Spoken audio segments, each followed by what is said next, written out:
Hey everyone, and welcome to another video. My name is Cassie. I'm here with Closet Core Patterns, and I'm with Blare. Blare's with Core Fabrics, and we're going to be showing you, Blare is going to be showing you how to do block printing on fabric. I already did a little test version, and I made the butterscotch bag, so that is this month's pattern. And I used this technique, and honestly, I'm not really like much of a drawing person, but I think it turned out pretty good. And that's like the big thing that Blair and I were talking about, is that you don't have to be an artist. You can just play around with bold shapes. You can do whatever you want, have a lot of fun. This is a really, really fun technique. I am like newly obsessed with this. So we're gonna get into it. I'm gonna let Blair take it away and talk about some supplies that you need, and then we're just gonna get into showing you how to do it. Yeah. So I've been printing for like 12 years, and I really love it because, like Cassie said, it's really adaptable to wherever you are. If you're not much of an artist, everyone's an artist, but if you're not much of an artist, it's something that you can really easily pick up and make something beautiful with. Yeah. It does require some stuff, some supplies. So I'm just gonna show you those really quick. So first, you're going to need your linoleum. Usually your blocks will come like this. This one, obviously, I've carved on this side, but your new block will look like this. They're made of rubber. They come in a lot of different sizes, a lot of different types.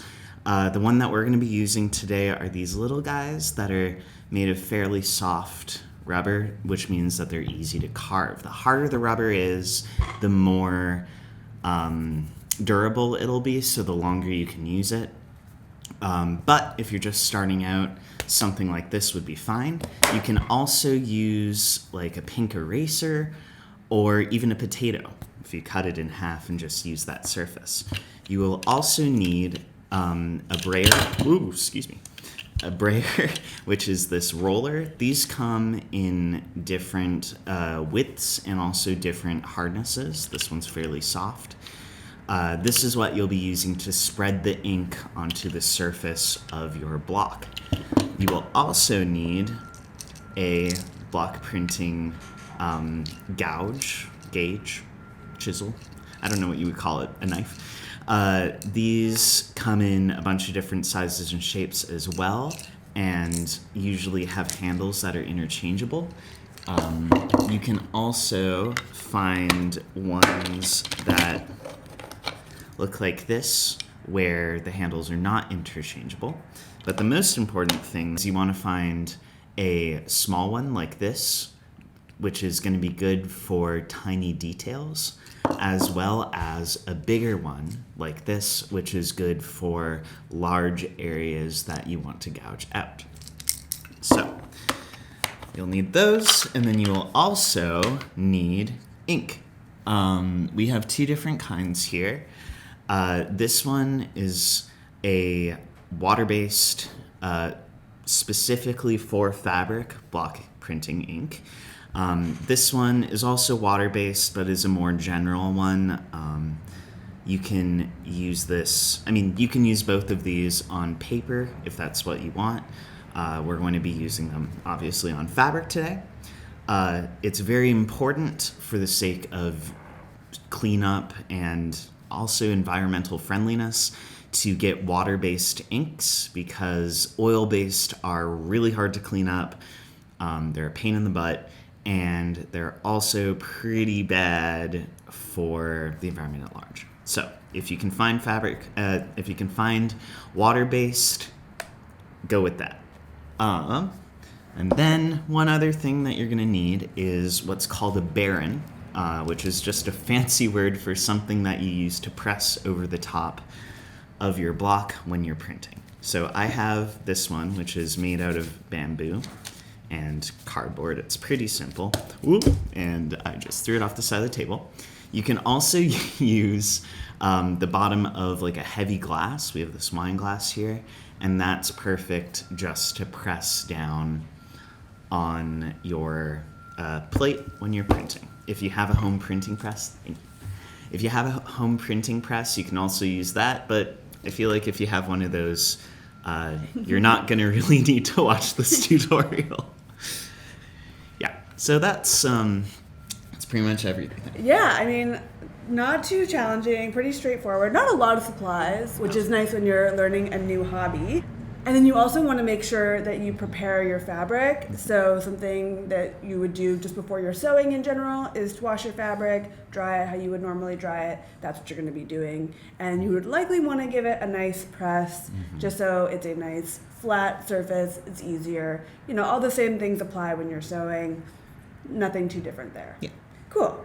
And then planning our designs. Yes. This is the fun part. I mean, it's all fun. I mean, it's the fun part, and it's also kind of the hard part. It is the hard part, yeah. I mean, anyways, planning the design, I think, can be a bit intimidating because you have to figure out, well, what are you going to do? What are you going to print? I found that really hard for this. I was also I had my project in mind. I knew I wanted to do the backpack. But I also knew I didn't want the design to be too small because I was going to do an overall print. And so you want to think about how you're going to be, like what the application of the fabric is going to be. Is it going to be like something like a wall hanging where you want like bigger blocks to have like one image or so? Or do you want to have something that's repeating? Those are all going to come into play. And I just looked on Pinterest because I wanted to be inspired. And there's really good inspiration on Pinterest as well. And we put some of my inspiration in our blog post. So if you want to go to the blog post after you watch this video, we've pretty much gone through all of these steps there. And then we've also shown you some photos of like my behind the scenes in making the bag. And then we've also shown, some of my inspiration and where I pulled images from. And you'll see pretty quickly where I got this inspo from. But that said, I think it is really fun to play around with shapes and designs. And I think for me personally, like I said, I go with like the bolder prints, like the bolder shapes. I have here drawn literally hearts and happy faces and suns. And it can be as simple as that, or it can be as complex as some of Blair's really cool designs. Yeah, I didn't bring them in today, but I do have some like 9 by 12 inch print blocks that I've done for like wall hangings and just one-off. I don't do a lot of repeating stuff like Cassie's done here. But like, you can do whatever you want. That's the best part about anything related to art or sewing or life, really. Yeah, if you think about exactly. So do you want to show some of the ones that you've carved already? Yeah, totally. I have 3 with me. So I have this guy, which I made a couple years ago, and it's sort of, a snowy landscape with a little cabin, some greenery, some snow, the moon. And this I actually made for Christmas cards for my neighbors because it looks really, really dreamy when you print it out. It's very cute. This is just some leaves that I made for the sleeves of some shirts. Yep.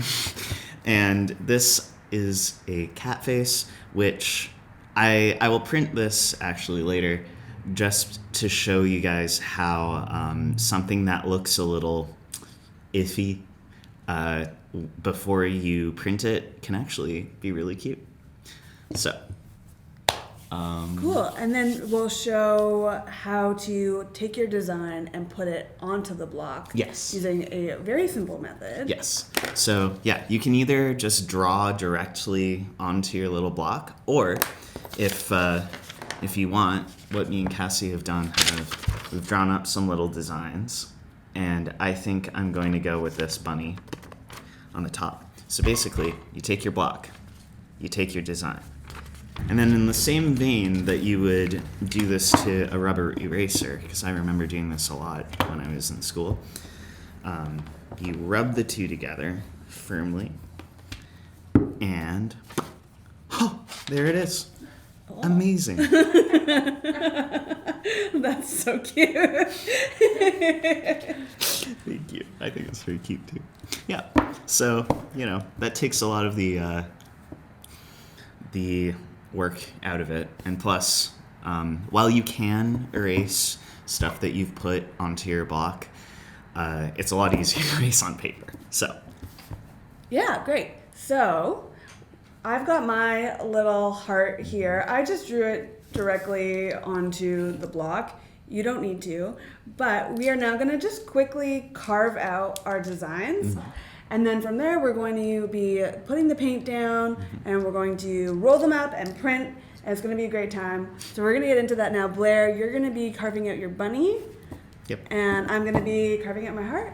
And so we're going to show you how to do that. You really want to make sure that you are carving out whatever you don't want to show on your fabric. Right, Blair? Exactly.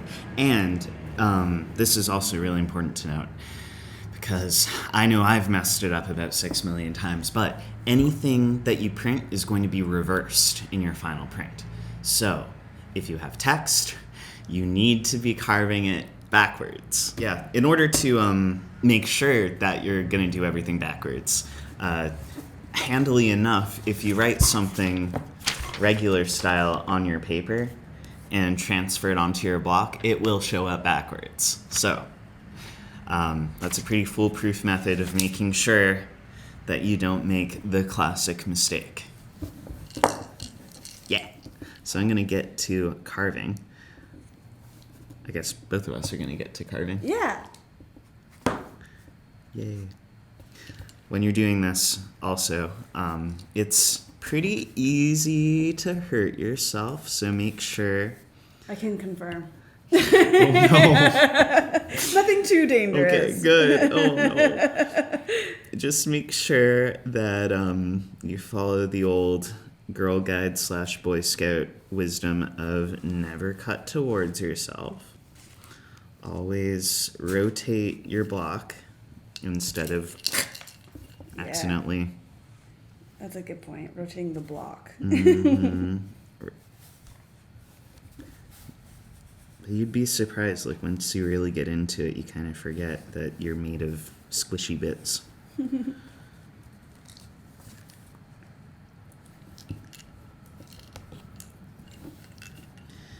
Yep. I find this part really meditative.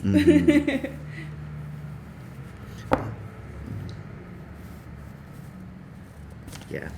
The other thing is, like, you're gonna mess up when you're doing this also, and carving is not really, it's famously not particularly forgiving.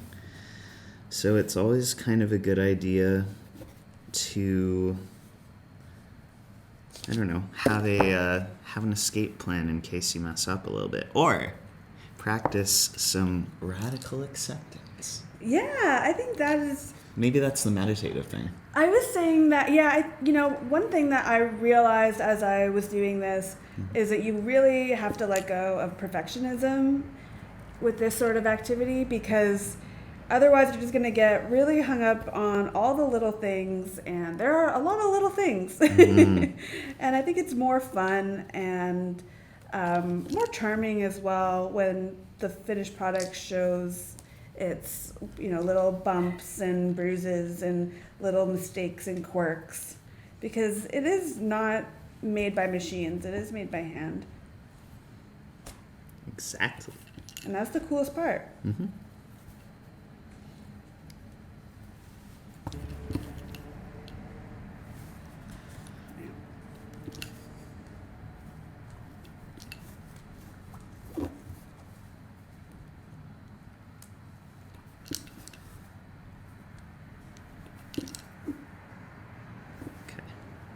Cassie, whenever you're done with the big gauge. Here you go. Oh, you're done? Okay. So do you want the little guy? Yeah. Okay.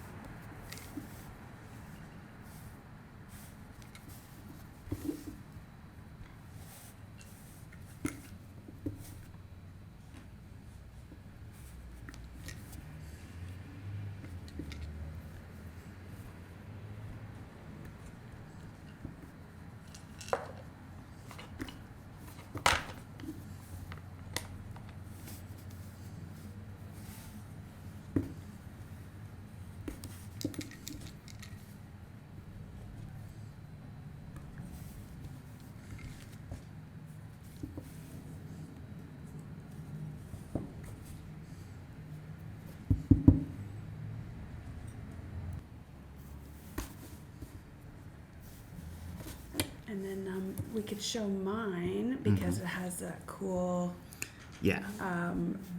relief, which I think is actually super handy. Yeah, no, I forgot that you can get those.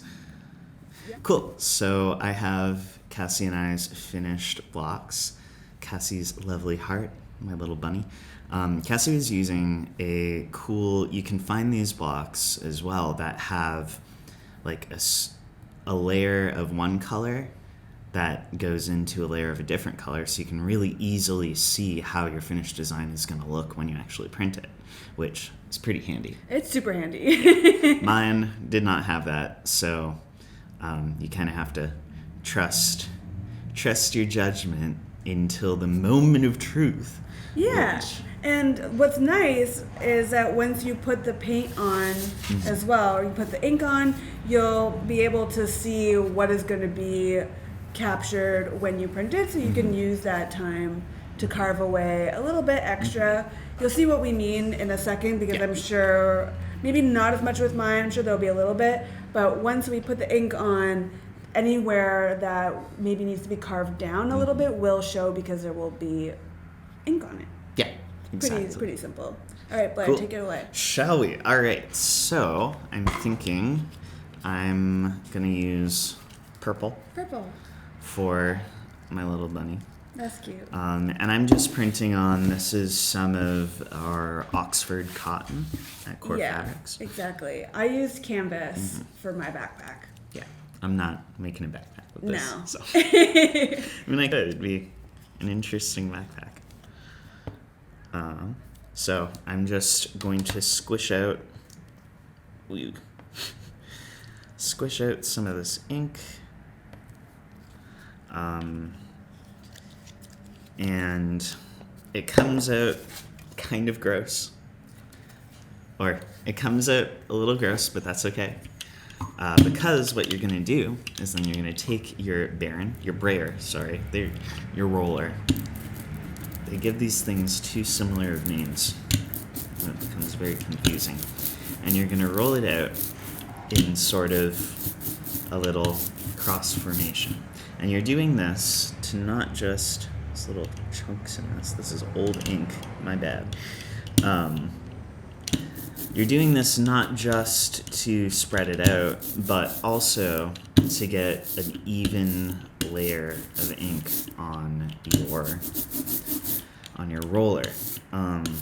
This really is.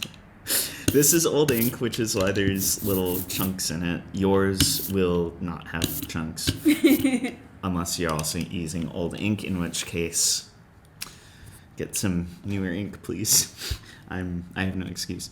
So, once your ink is tacky and you can kind of hear that sound that it's making, like ripping Velcro, that's what you want. You want it to be tacky, and then you're gonna roll it onto your block. So, you're gonna just do that in an even pass. Depending on how big or small your block is, this is going to be easier or harder, but this is a very small block, so it's very easy. And you can immediately see, oh my god, it's a bunny. That's so cute. So once you've done that, you're good to go, and you're going to treat it pretty much like you would a rubber stamp, which is to say you're going to find where you want it. If you're doing a repeating pattern, you will have marked where you want each of your prints, theoretically. I'm not, so I can just go freestyle, but I'm gonna put it right here. And you're gonna push it down with confidence. This is when you would use your brayer or Baron. God, I get them mixed up every time. Very similar words. They really are. I don't know why. You can also, by the way, use a rolling pin. I don't think we mentioned that, but we don't have one in the studio today. So you're just going to press it down really good, and then when you're satisfied that it's been thoroughly pressed, you're going to take it off with confidence, and voila! Adorable. It's a little bunny. Adorable. And it's very cute. Do you want to do mine? I do. I would really like to do yours. I'm going to squish out some red ink for yours.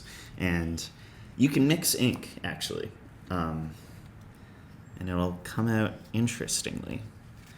Yeah, you can get different colors by doing that. Yeah, I'm not even gonna like wash anything. I'm just gonna go straight into it. Yeah. So we're gonna get this like dark red color. Oh my god. With chunks. Cool. So we have everything covered, and we're just gonna. There we go. Very nice. I'm gonna put that next to our bunny.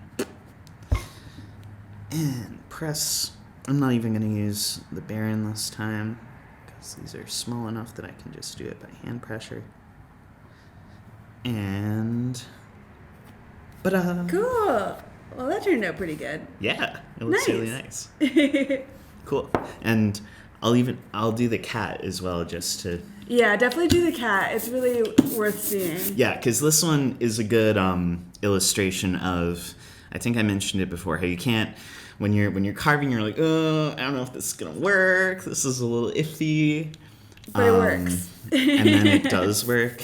And this is a pretty good example of this. I wasn't sure that it was going to work the entire time I was carving it. And then I finished it, and I'm going to put that down right here. I'm going to pat it down a little better.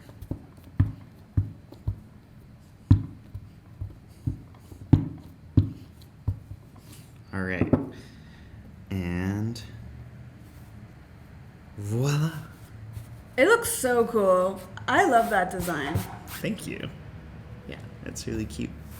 But you can see also right in here, if your print's doing that, that just means that you need to either have a little bit more ink or just press down a little harder. The texture of your fabric is going to change sort of how much ink you need and how much pressure you need. So it's always a good idea to do a couple test prints on a scrap before you start on your yardage. That's a good idea. But a scrap of the same fabric. Yes, exactly. Cool. So like an offcut or something. I don't know. Cool. Cool. So that's everything. That's pretty much how it's going to go. You're going to keep repeating that process if you want a repeating fabric like this.